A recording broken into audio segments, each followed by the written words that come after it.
Hello, everyone.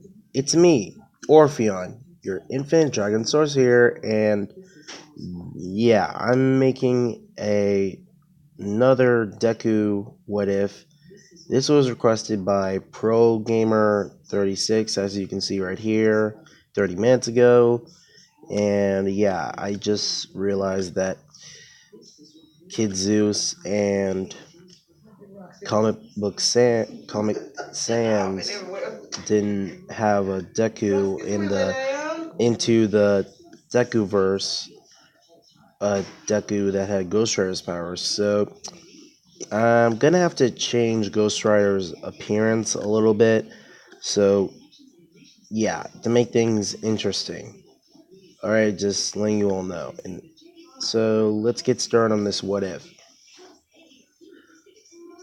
In basically when Deku was born, he didn't exactly manifest his quirk until, let's just say, you know what, I'm going to say that this is pretty much right at the moment during the hero versus villain test, and Deku was fighting Bakugo, and Uraraka was going up against Ida to win the test. And Bakugo's pissed off, and he pretty much, yeah, he grabs Deku, and without any hesitation, and everyone in the scream room, including All Might, says, Bakugo, young Bakugo, you're not supposed to be using your quirk like that. And then Bakugo then says he'll be fine, and if he dodges. And pretty much there's Bakugo uses quirk right dead center, right through Deku's chest, and there's a huge gaping hole. And then Deku, he was saying with his last breath, "Wow, Gachan, you really hated me." And then he falls down to the floor. All Might says, "Yo, Midoriya!" And he runs outside the door with breakneck speed and tries to hurry to pick up Deku's body. Then all of a sudden, his body began to transform. His Basically, his clothing turned dark and grew spikes. He started coming back up, but his skin, it basically burnt off, and then all that's left was a skeleton and a green flame engulfing his head. And then Bakugo was shocked in seeing what he did in killing Deku. Well, he thought he killed Deku, but this new form of Deku, he basically says, "So, you finally did it. You actually grew a pair and killed me. After all the years of you bullying me and telling me to kill myself and jump off the roof in front of everybody, I'm gonna enjoy torturing your soul for all of eternity with my flames." Chains appeared out of Deku in his new form, covered in green flames. He's about to envelop a Bakugo, but Bakugo oddly enough dodges, and he's only able to dodge using his explosions for so long. And eventually, Deku's chains caught up to him and grabbed his legs, and then started to wrap around his neck, about to snap him in two from his torso. And green flames are just going closer and closer to Bakugo's head and body. But then All Might appeared in the testing arena and then tells young Midoriya, "Is that you? Are you still alive? You're in there, aren't you?" Then, for a second, the ghost Deku, his head began to turn towards All Might, and all of a sudden, his flames began to simmer down as Midoriya his face began to form and flesh and nerves back into Midoriya's very face. And then he says, "All Might, is that you?" He then asked, "Wait, what's happened to me? What's going on? Why is my body different?"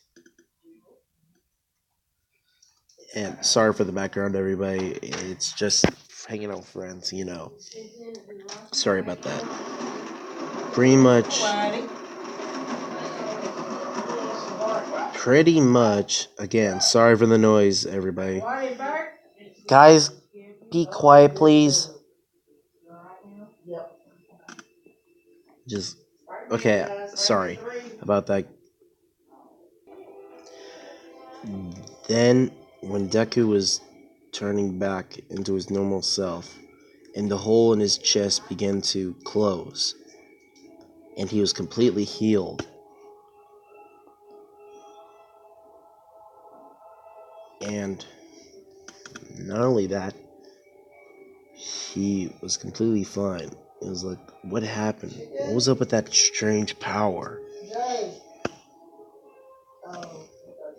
And sorry for the background noise. I'm sorry, everybody. I'm really trying to, keep some of them down.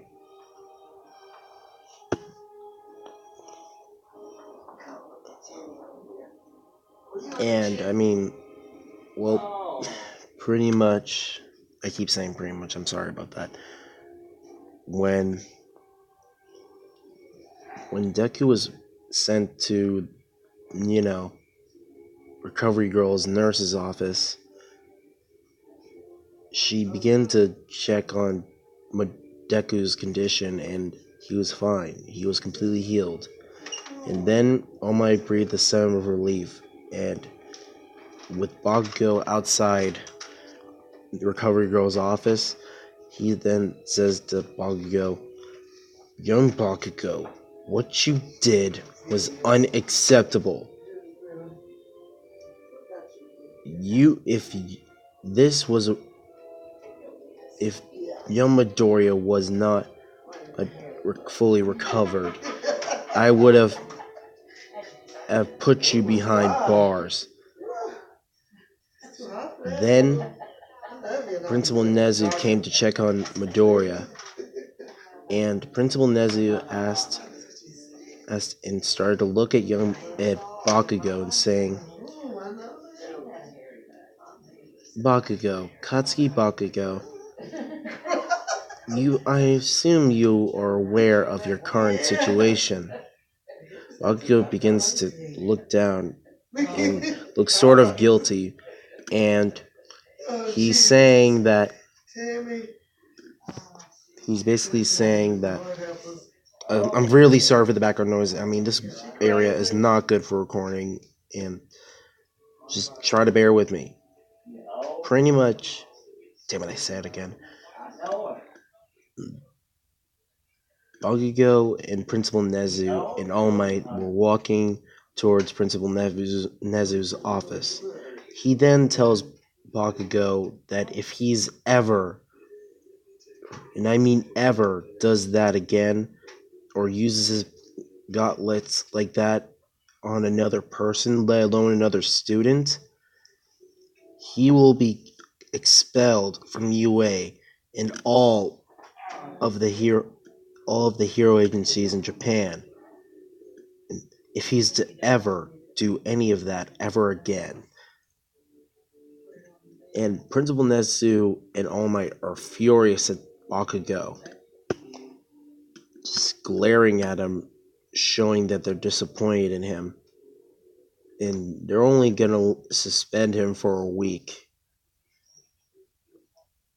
And detention is necessary for his suspension, basically. They then tell him that he's temporarily suspended for about a week.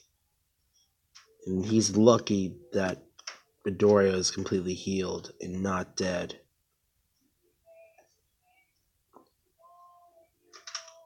And a couple of hours go by, and Deku then wakes up from recovery.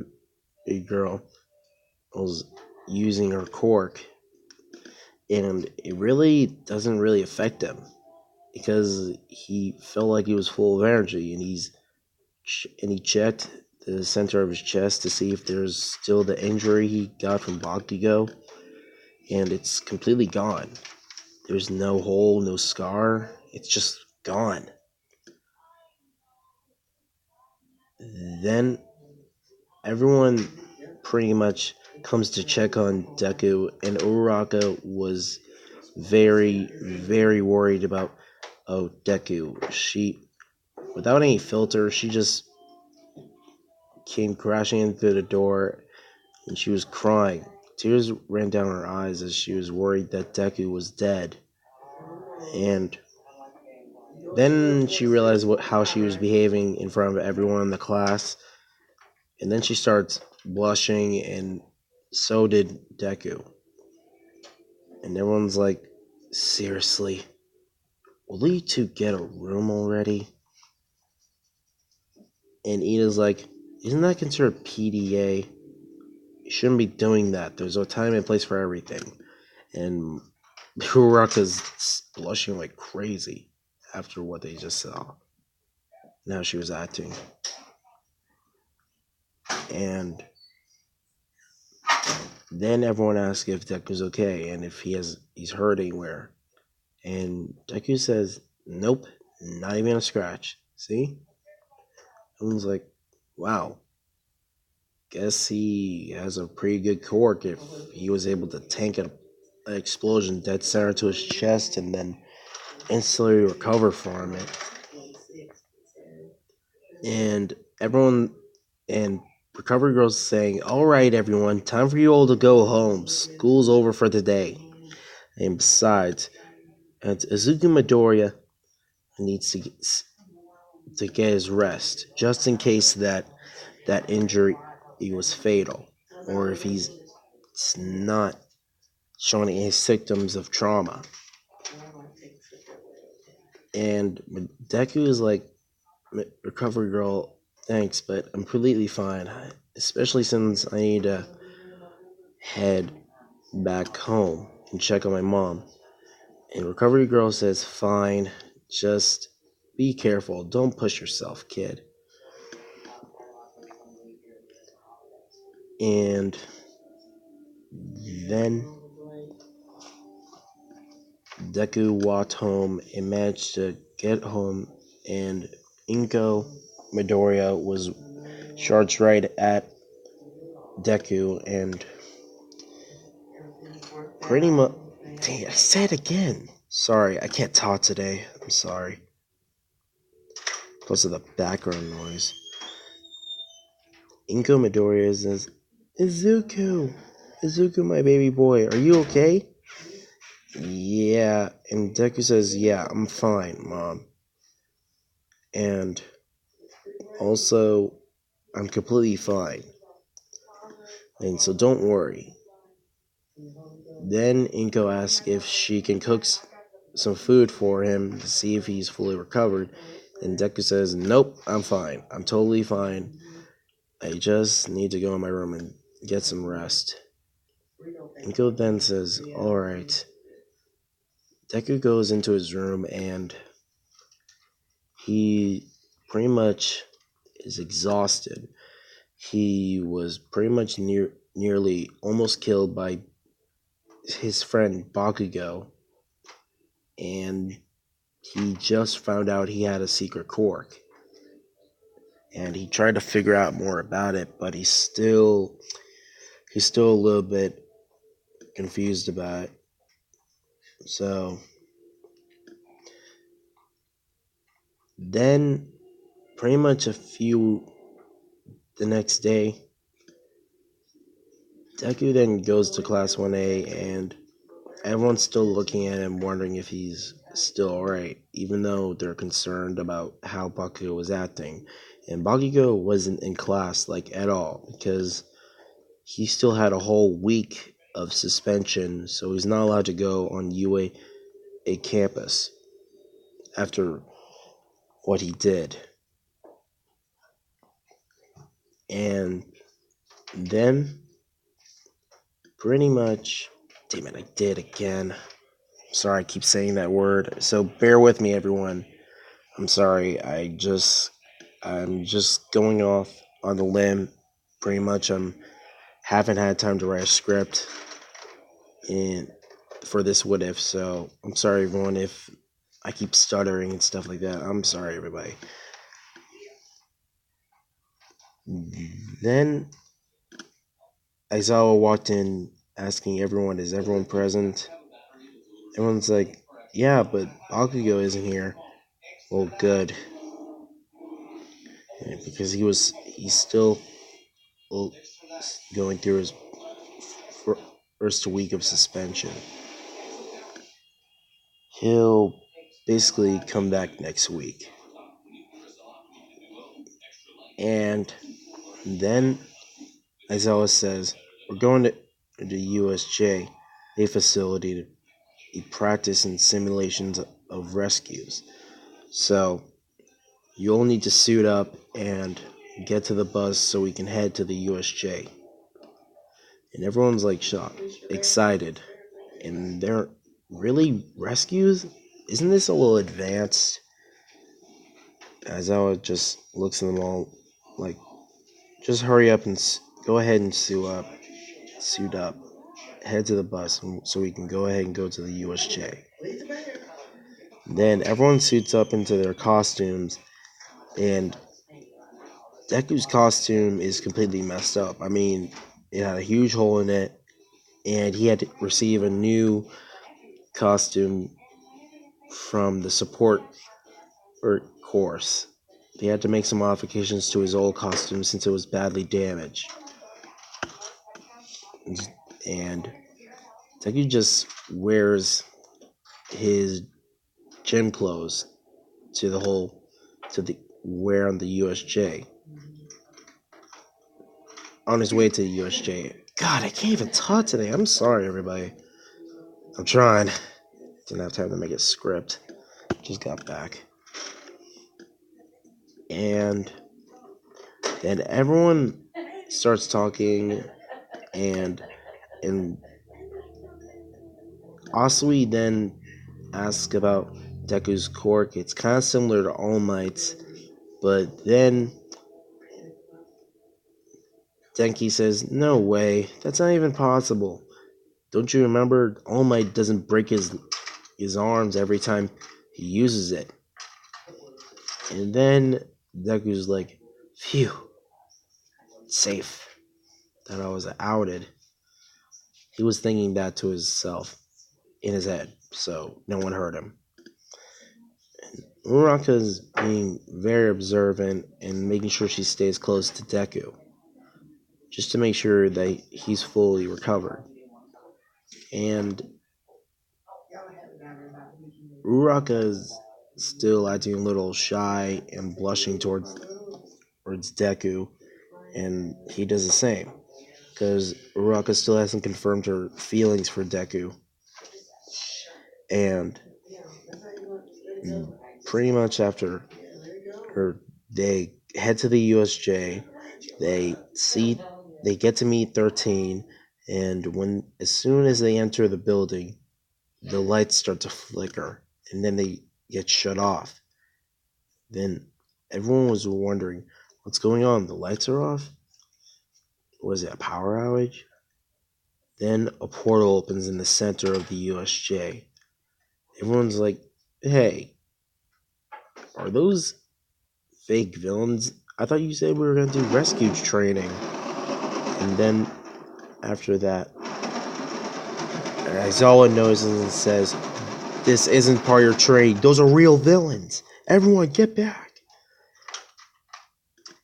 A whole massive army of villains enter through Konagiri's portal, and Toma Shigaraki exits the portal alongside his Nomu.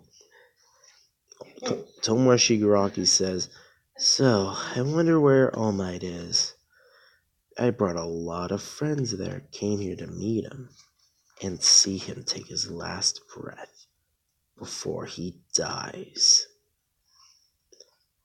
Then everyone is shot, and Deku still doesn't know how this is possible. Everyone's trying to call for help, but there's no signal. They figure out that one of the villains is jammed communications. Denki even tries using his cork along with the support item to try to signal for help, but the signal still doesn't go through. And Aizawa then, while they're talking and trying to figure all this out, Aizawa has been fighting all the villains as best as he could. And Deku's thinking, this is not good. Mr. Aizawa, his cork isn't suited for all-out walls. He's more of a stealth hero, not an all-out charge hero. How are we gonna stop this? How is this even happening? Then Ida and everyone decides that Ida is the fastest in the group, and he tells Ida to basically go find some help and go to Principal Nezu, and they can call in the pros. And 13, she agrees. She then tells Ida to use his cork and run as fast as he can to the Principal Nezu and inform them that they're being attacked by the villains.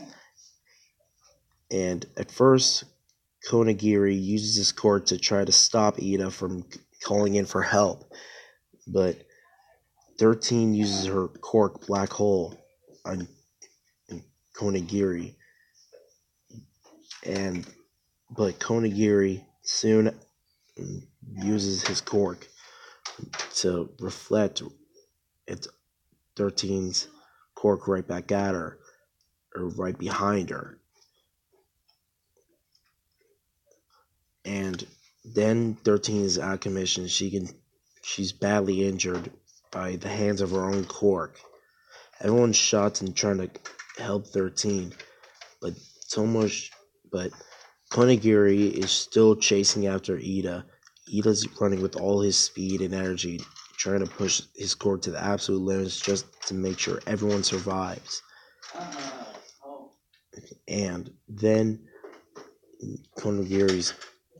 it was stopped by not by Bakugo. Basically,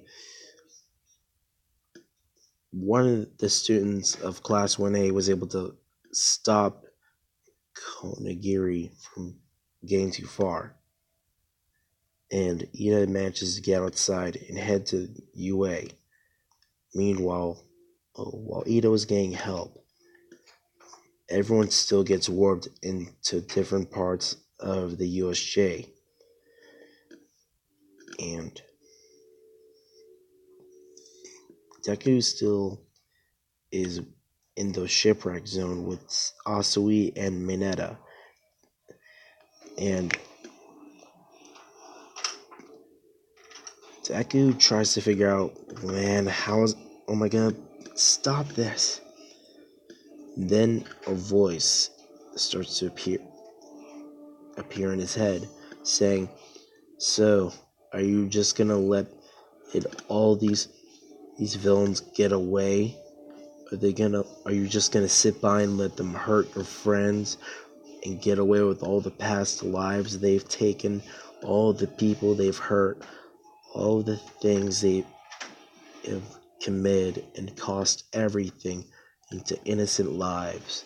So you're just gonna sit by and complain and panic, or are you gonna just fight and protect every one of your friends and everyone else? And then Deku says, I'll protect everyone.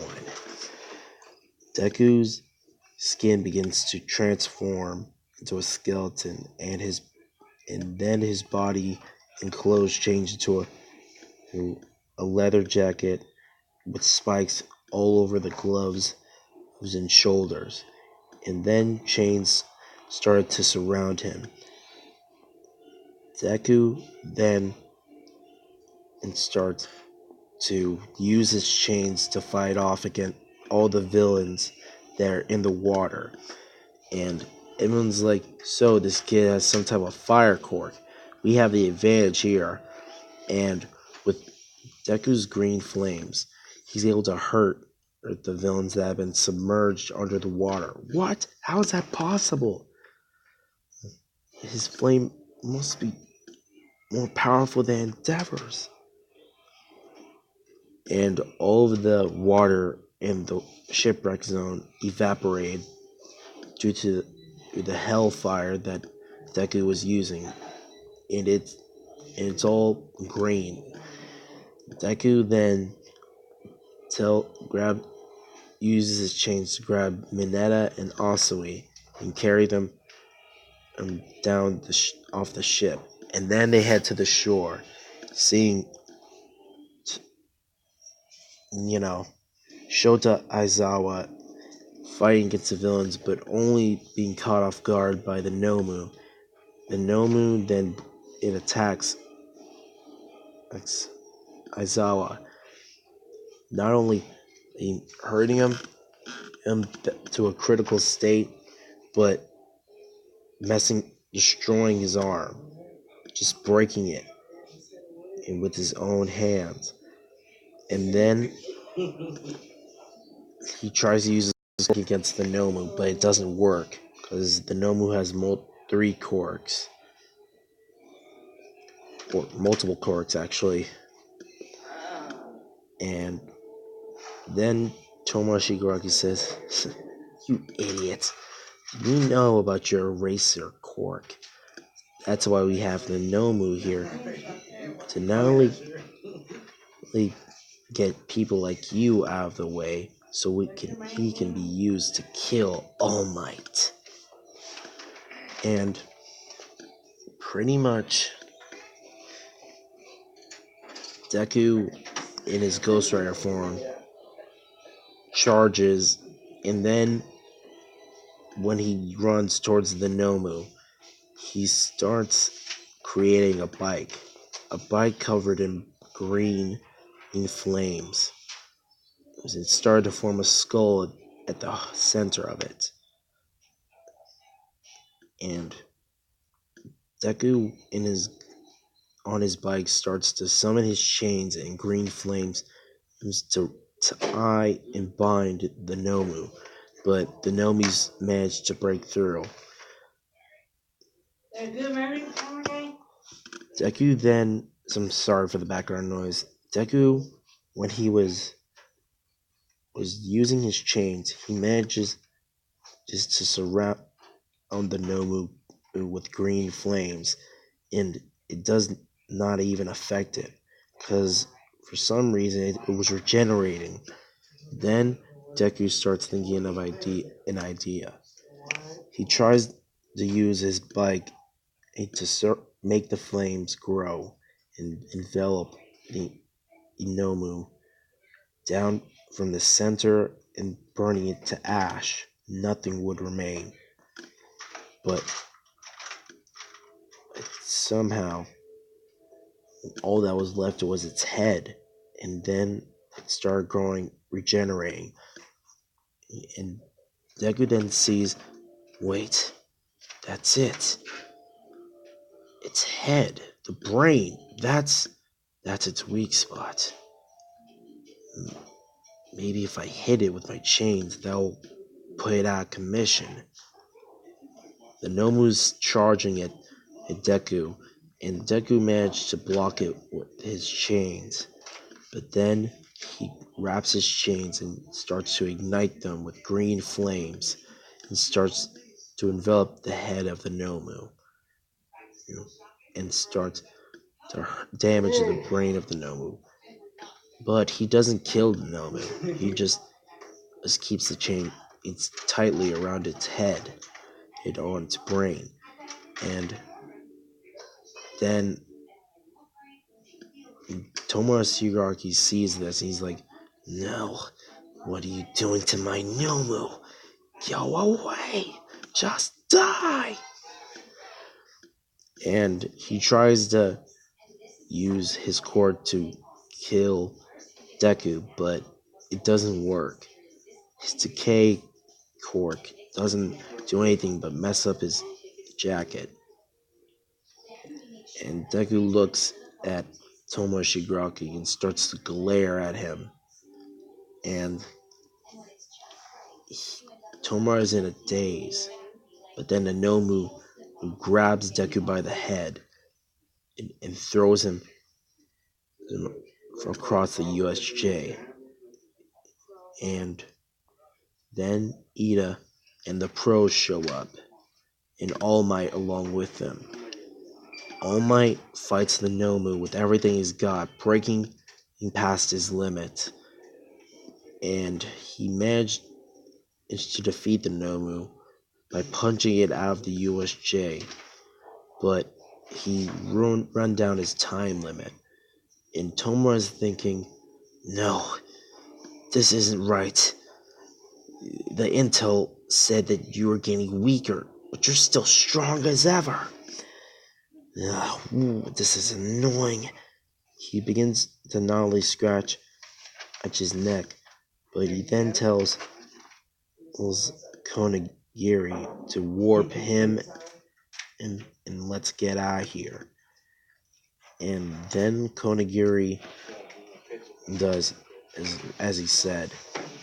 And all the villains notice that the pros are here and they fight with somewhat good, but it still doesn't mean anything. They've all been arrested by the pros.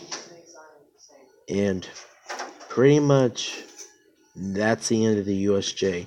And that's where I'm going to leave it off, guys. Again, I'm sorry for the background noise. It's just hanging out with friends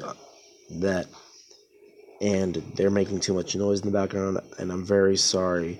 As always, leave a like, comment, and subscribe. Remember, Infinity Overdrive, infinite realities, infinite possibilities. See you on my next What If, and I'm really sorry for the background noise. It's really annoying. I get it. I'm sorry.